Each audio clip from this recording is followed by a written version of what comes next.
This week on The Startup Life. The poverty rate in Memphis, we have to decrease that poverty rate.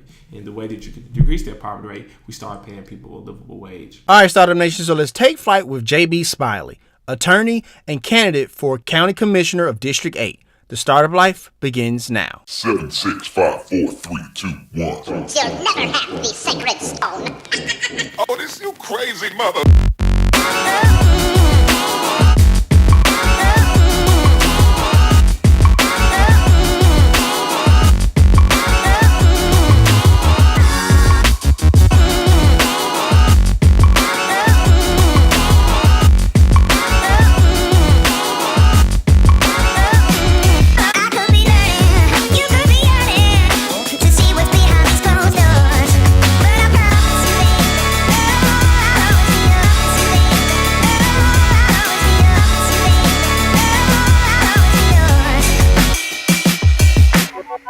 Hey Startup Nation, do you enjoy the startup life?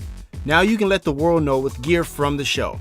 Choose from the label yourself, make your own luck, and Making Money t-shirts to tell your story of your path of entrepreneurship. Click the link in the show notes to purchase. All right, Startup Nation, so I hope you're ready to receive some value today. Now today's episode is going to be a little different. We're going to focus on leadership today. So I thought I'd bring in my good friend, Mr. JB Smiley, who's running for County Commissioner of District 8 here in Shelby County. How's it going, man? Man, it's going well, man. Awesome. Just enjoying the process. I hear that. You ready to pour some knowledge in the Startup Nation today? I'm going to do my best. All righty. Let's do it. So first things first, man. Who is JB Smiley? What does JB stand for? What defines you, man? Well, when I think about that, I would say there's a lot of moving parts, and we'd be talking for several hours, but Gotcha. But when I think about the two overarching things that make me who I am, I have to talk about I'm a product of a lot of sacrifices in faith. Sure. When I talk about sacrifice, I have to reference my parents and where they came from. My father, who grew up on the H.M. Henning plantation in Jonestown, Mississippi, and he picked cotton up until he was 18. Gotcha. And he actually didn't have the opportunity to use an indoor restroom until he left, Jonestown, Mississippi, and moved to Chicago. Oh, wow. And my mom, her situation wasn't much better. She grew up in the Fowler Home housing projects in the heart of South Memphis, and they all struggled to make ends meet, but they both had goals in mind. They both had their children at the forefront of their thoughts. So they made a lot of sacrifices to put me in this position. And my goal generally is to duplicate that, but for everybody else, make sacrifices to put people ahead in life. And then I also talk about my faith. I tell people this: one thing you get with me, you get someone who generally wants to do well, do good by people, and the teachings of Jesus Christ, there's no greater principle than to love thy neighbor, and that's what I try to display. I hear that. Thank you for sharing that. A lot of times people are guided by that faith, so I appreciate you sharing that with us. So look, man, you were just recently named on the list of top 20 young Memphians by the Memphis Flyer, man. First of all, congratulations, man. And that must have been a big honor, man. What does that mean to you? Well, I think it's a tremendous honor. If we just look at the folks who were named to the list, I was just grateful to be on that list. But for me, when I think about what it means, when I think about my friends, my girlfriend Lucretia, they will all tell you I'm not one to really celebrate milestones or accomplishments, because my eyes are always on something greater. Understood. And I view this as a platform to advance or do the things that I've always done, which is to try to better or try to invest in someone else. So I take this as a challenge as well, a challenge to actually live up to the standards or exceed the expectations that are given to me for being awarded or receiving this type of recognition. Gotcha. So, like I said, you're running for County Commissioner, District 8 here in Shelby County. So, tell us about District 8, man. Tell us about the people, hidden gems, hidden things not so hidden. Tell us about District 8. Man, District 8, I'm extremely biased because I'm a District 8 guy. So, Gotcha. District 8 is the best district. For sure. But if we really just think about District 8 and the people, I would say the people, just like everybody else, they want to enjoy life. They have children. They want their children to do well. And in terms of the the hidden treasures. So I'm a guy who loves soul food. Gotcha. And talk about hidden treasures and the gems. I'm going to tell you about Arsenio's on Front Street. I'm going to tell you about Foy Grill on Mississippi. I'm going to tell you about Jim Samella's on Bullington Street. I'm going to tell you about Gay Hawk on Danny Thomas. I'm going to tell you about Miss Gurley's on 3rd. I'm going to tell you about all these places because they're great places to eat. But I'm also going to tell you about, we have Lemoyne on College right in the district. We have the Pyramid, now Bass Pro Shop right in the district. There's a lot of things to do in District 8, and I think District 8 is the epitome of what it means to be Memphis. I hear that. And when we talk about Lemoyne on, I think we have to point out that it's the only HBCU here in the city, correct? Definitely only HBCU, and we need to keep it that way. Gotcha. I heard there's some talk about, transitioning into something else, but I think it means too much to the community and too much to the people who graduated from there to continue it that way, which is an HBCU. For sure. Now, when we talk about leadership, some people say that people who embody great leadership, they believe in this notion that great leaders eat last. Well, is that true, and why? Or is it not true? So I actually read a book. The guy named is Simon Sinek, and his book was called Leaders Eat Last. Right. And I heard him talk through, because I listened to his podcast, and I actually read the book, and I was trying to figure out the reason for him saying that. And he talked about, when he looked at the Marine Corps, how the officers ate last. Right. And then I pondered on it for, a few moments. And my answer to the question, it depends. Because when we think about all our great leaders, in order to lead, you have to have clarity and thought. Because you have to come up with ideas. For sure.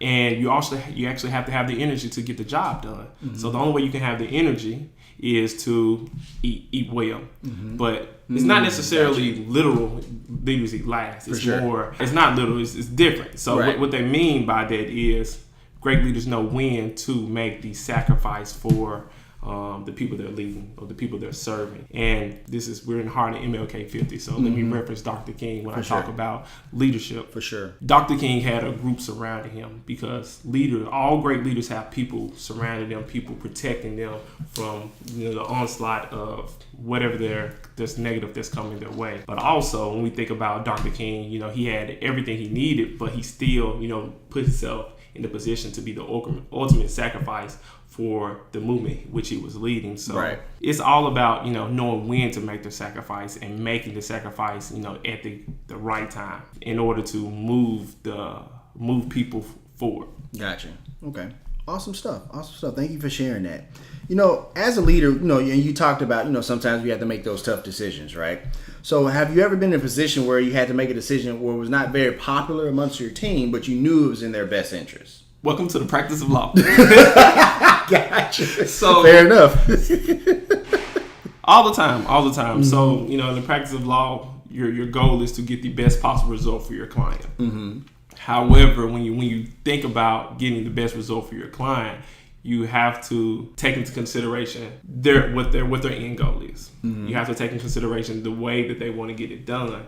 And my job as a lawyer, especially on the plaintiff side, is to be able to explain to my client how best to do that. And sometimes they may disagree with the approach. And what I try to do pretty much on a day-to-day basis is showing them that, although you feel this way, these are the reasons that this is best for you. Because oftentimes in leadership, you're privy to more knowledge or more information than everyone else. So you have a complete perspective about everything, and you just have to make that tough decision. Gotcha. Have to. So, in District 8, we're experiencing a ton of growth, especially in the downtown area, right? So how can citizens of District 8 be ensured that the entire district benefits and not just a few of the constituencies? So let me tell you a story. Okay. So when I moved home from practicing law in Little Rock, Arkansas, I moved right in the heart of the city because that's where my family's from. That is tradition for me. That's home for me. And I recall I'm a dog lover. So gotcha. I'm walking my dogs around the neighborhood, and I'm looking at an inner city, like right across from my house. There's an abandoned home, not too far down the street. The car wash that we frequent as young people was seeing a car wash. Our parents would get their car washed, and we would all sit outside and just run around and play. And I looked at the the city, looked at the district, and I was kind of taken back by, what I saw. I tell people, my goal is to look at District 8 the same way I looked when I was a young person.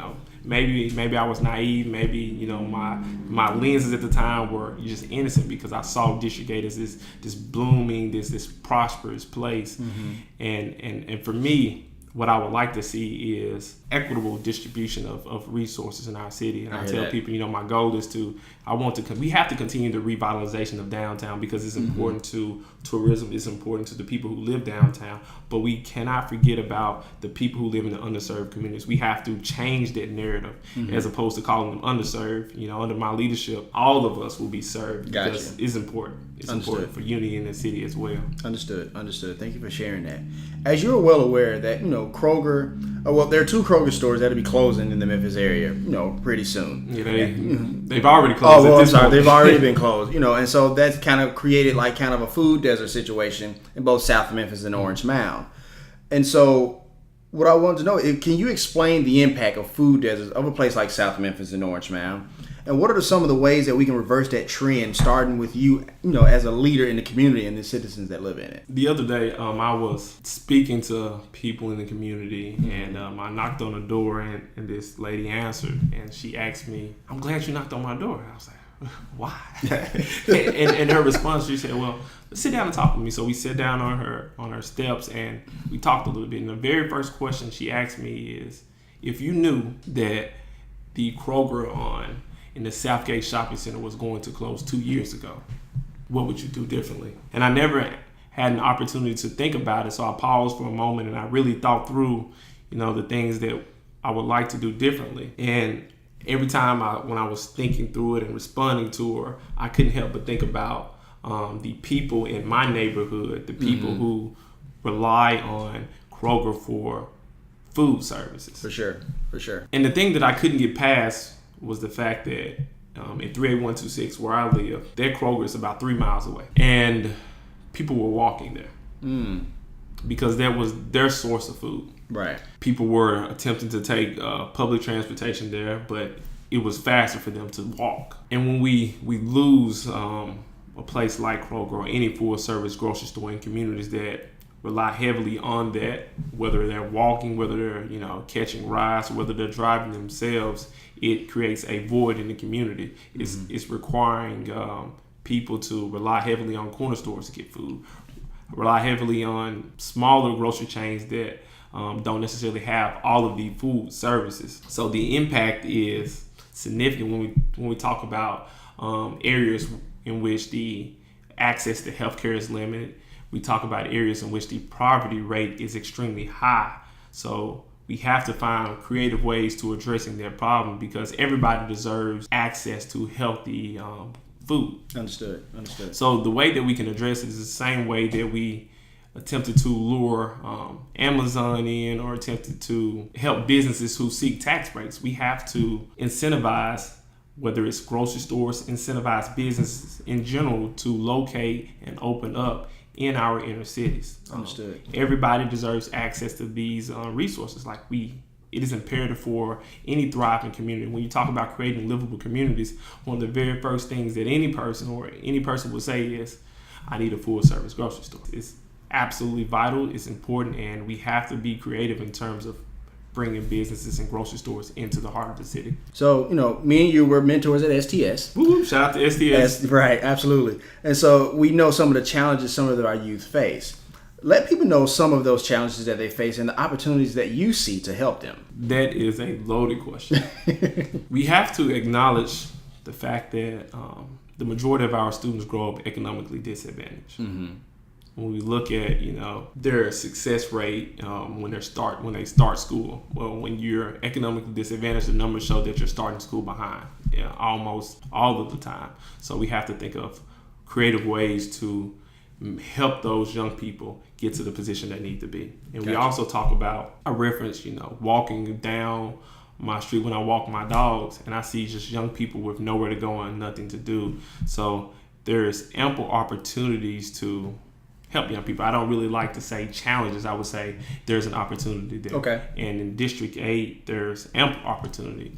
For me, I serve as a mentor in STS, and I think about our young people and ways to bridge that gap. So for me, one thing I would like to do, I see a divide and I try to bridge gaps. I see a problem and I try to fix it. In District 8, I just mentioned how the young people have nowhere to go and nothing to do. Right.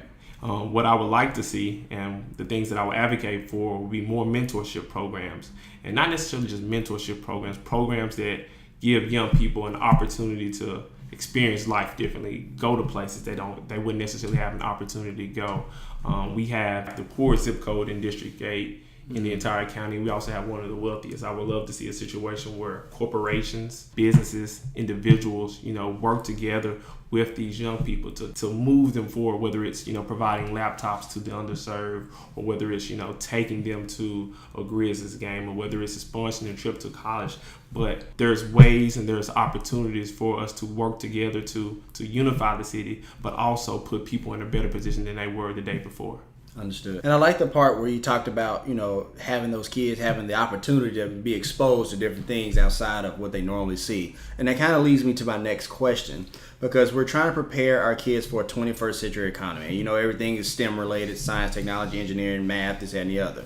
And so how important is it for an education system in Shelby County to prepare those kids not only to prepare for that economy, but to also thrive in it as well? I don't think we could say that children are the future unless we invest in them, but adequately invest in them. And we talk about education. It is the absolutely essential ingredient to success in any situation. For sure. So we talk about STEM. My goal as county commissioner, and whether it's a practicing attorney or whether I'm, serving as the commissioner in that capacity, my goal is simply to do a better job in advocating for expanded STEM classes in our traditional schools, our charter schools, no matter where they may be. And District 8 also has other entities that could facilitate that transition as well, in terms of, bringing more STEM related classes or programming into our communities. We have street ministries, organizations like that.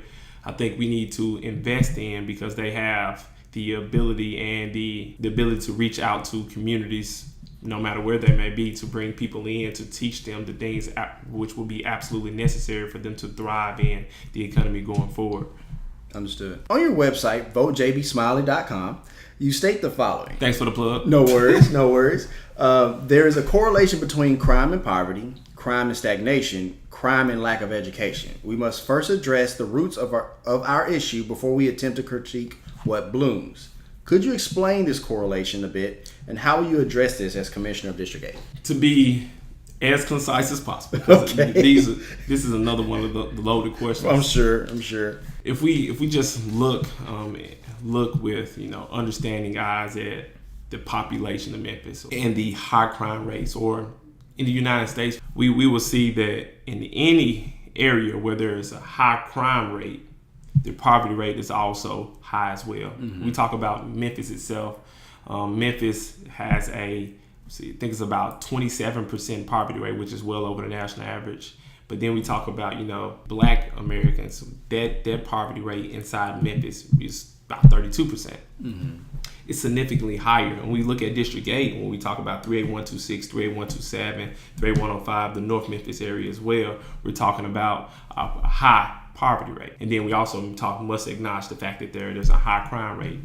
I believe that in order to truly reduce crime, we have to address poverty. Perhaps we cannot police our way to lower crime. Understood. So the way that we address it is we create jobs, we create opportunities. If you look at the numbers where you have educated people, you have area in which there's blooming industry in terms of people being able to find jobs, people having the skills to get the jobs, you're going to have less crime. So we first must address what I believe to be the most difficult, the most important, the most pivotal problem in our community, which is poverty. We have to address that first before we can talk about addressing anything else. Understood. Those are the things that need to be addressed. Understood. Last question before we go to break. There's a single mother with 2 kids that lives in District 8. She is looking at the school system and crime rate and strongly considering moving to another city. Nashville is her top option. She's tripping. Make the case why she should stay here under the guidance of a District 8 led by JB Smiley. Well, with each person, it's a little bit different. So the first thing I would want to do, I always want to sit down with her to find out, why exactly she's leaving, whether it's specifically crime, whether it's the education system, or whether there's something else. But if it's just education and crime, I would tell her the same thing that I tell, pretty much everybody else when that's their top concern. I would talk about under my leadership, you would get a fully funded public school system. I don't understand why our teachers have to beg and plead for the resources that they need to meet the needs in the classroom, especially when we talk about children, our future. On the county commission is actually the entity that approves the school board budget. If you don't like it, you send it back. And I will not like it until our children have the resources that they need. Gotcha. It's important for us. But when we talk about crime, like I just mentioned earlier, we have to address the root causes. The root causes for crime in this city, for most crime, is poverty. Understood. We have to give people opportunities to find good jobs, but not just good jobs, but jobs that pay a livable wage so that they could provide for their families. Understood. And under my leadership, I would advocate for both of those things. So we're going to go ahead and take a quick break. How you like being on the Startup Life so far, man? I'm enjoying it. You asking me some tough questions, but I think it's important for people to understand where I'm coming from and how I feel. Understood. Well, we appreciate you being here. All right, Startup Nation. I hope you're getting great value from today's content, but we got to pay some bills. Once again, my name is Dominic Lawson, and you're listening to The Startup Life.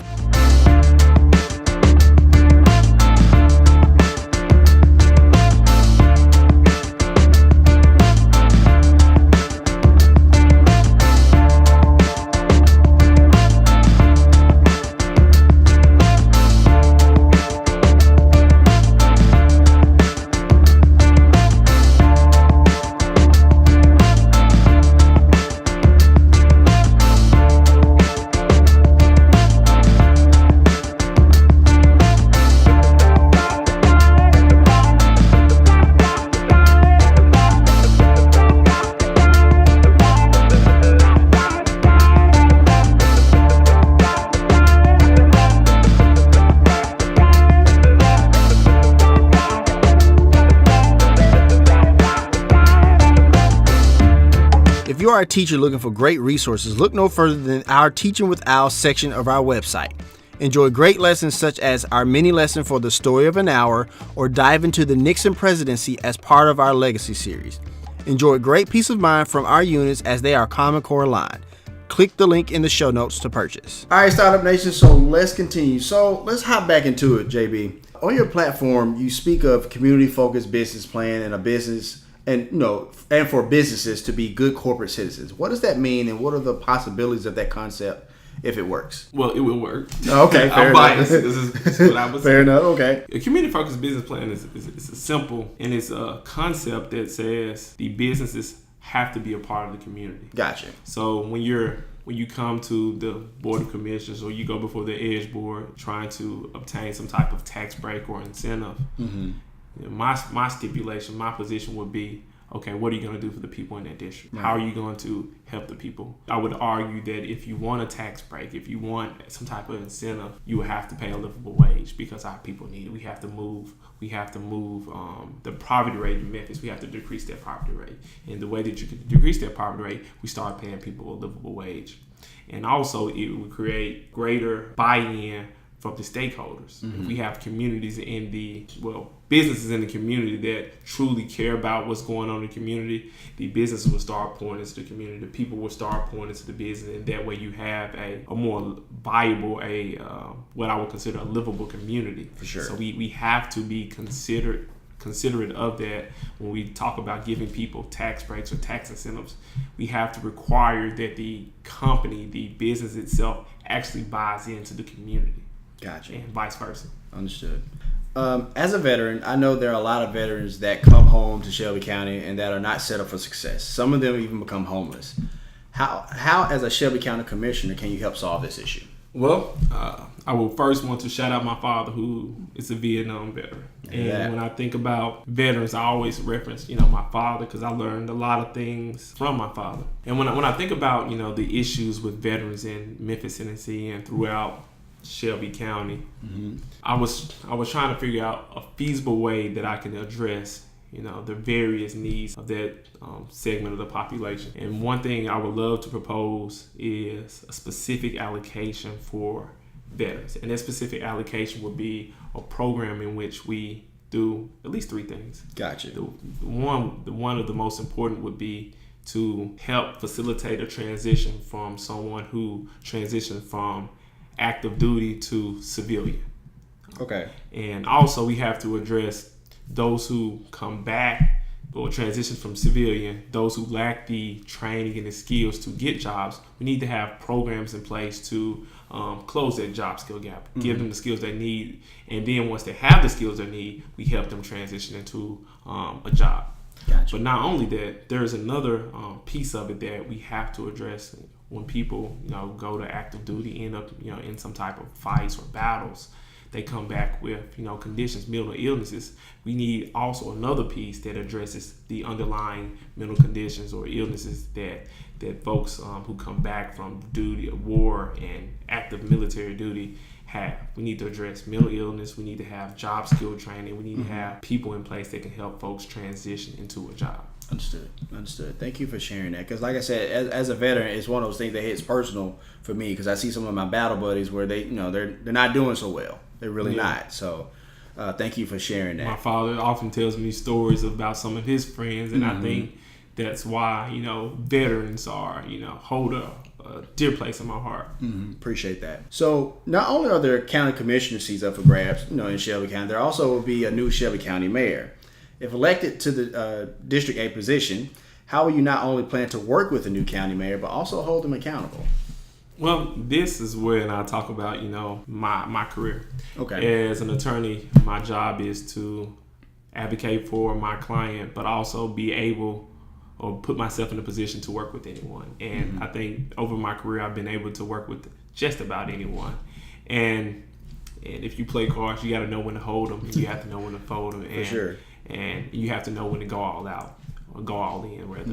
And I think, through my training and my experiences, I'm well equipped to do just that. I could work with anyone, and if it needs be for me to go all in, I would go all in if it's what I believe to be right for the people as a whole. Gotcha. Understood. Finish this sentence for me. A vote for JB Smiley is a vote for... A vote for JB Smiley is a vote for quality education. We have to fully fund our schools. We have to give the teachers the resources they need to properly teach our children. A vote for JB Smiley is a vote for equitable distribution of resources. Shelby County has great amenities. We have the Bass Pro Shop. We have the FedEx Forum with the Memphis Grizzlies. We have so many different things for our people to visit and enjoy. We have the new Dave & Buster. However, if we think about all of these things we have to enjoy, that allows people the opportunity to enjoy, we have to recognize that everybody do not have the ability, the finances to take part in these things. So we talk about the resources. We need to make sure everybody gets a piece of the pie, so that we can truly enjoy Memphis the way it should be enjoyed. Understood. And a vote for JB Smiley is a vote for an advocate who is courageous, advocate who has strength, an advocate that has the educational background to be the voice for everyone. All right, man. So we're going to go ahead and wrap up today. Any parting advice, any parting words you want to leave, the Startup Nation? Definitely. One, I want to say thank you for taking the time to, listen to this podcast. And I appreciate you, Dominique, for, just giving the opportunity to share, my vision for District 8. No worries. And talk through, all the issues that we've been able to talk through today. I also want to say visit votejbsmiley.com. I'm a candidate for Shelby County Commission in District 8. And I look forward to serving you all. And I will leave it with a quote from Dr. King, since it's, MLK 50. The utmost question, the most important question you have, this paraphrase, is what are you doing for others? Ask yourself today, what are you doing for others? I hear that. And that's going to wrap up this episode of Startup Life, man. Did you enjoy it? Man, it's been dope. I appreciate it, I'm enjoying every bit of it. Look forward to doing it next time as your next county commissioner. I hear that. All right, Startup Nation. So here's my final take. When it comes to JB Smiley, he really is one of those candidates that's a breath of fresh air. We talked extensively after our recording, and you could really hear in his voice just how passionately he cares for the people of District 8 and wants everyone to succeed. And that is why I, Dominic Lawson, fully endorse JB Smiley as your next county commissioner for District 8 in Shelby County. If you want to let us know what you think about our show, have an idea for a show topic, or like to advertise on our show, send us a message on the Startup Life Podcast Facebook page. And while you're there, like and follow our page as well. It's a new way for us to engage with you, Startup Nation, and really grow our community. The link is here in the show notes. Subscribe to the show as it can now be heard on iTunes, Google Play, Spotify, Stitcher Radio, and SoundCloud. If you are listening on iTunes and you find our content valuable, please give us a 5-star rating, as it will help us climb the charts and help more people find our show. And hey, if you have an idea, be about that life, the startup life.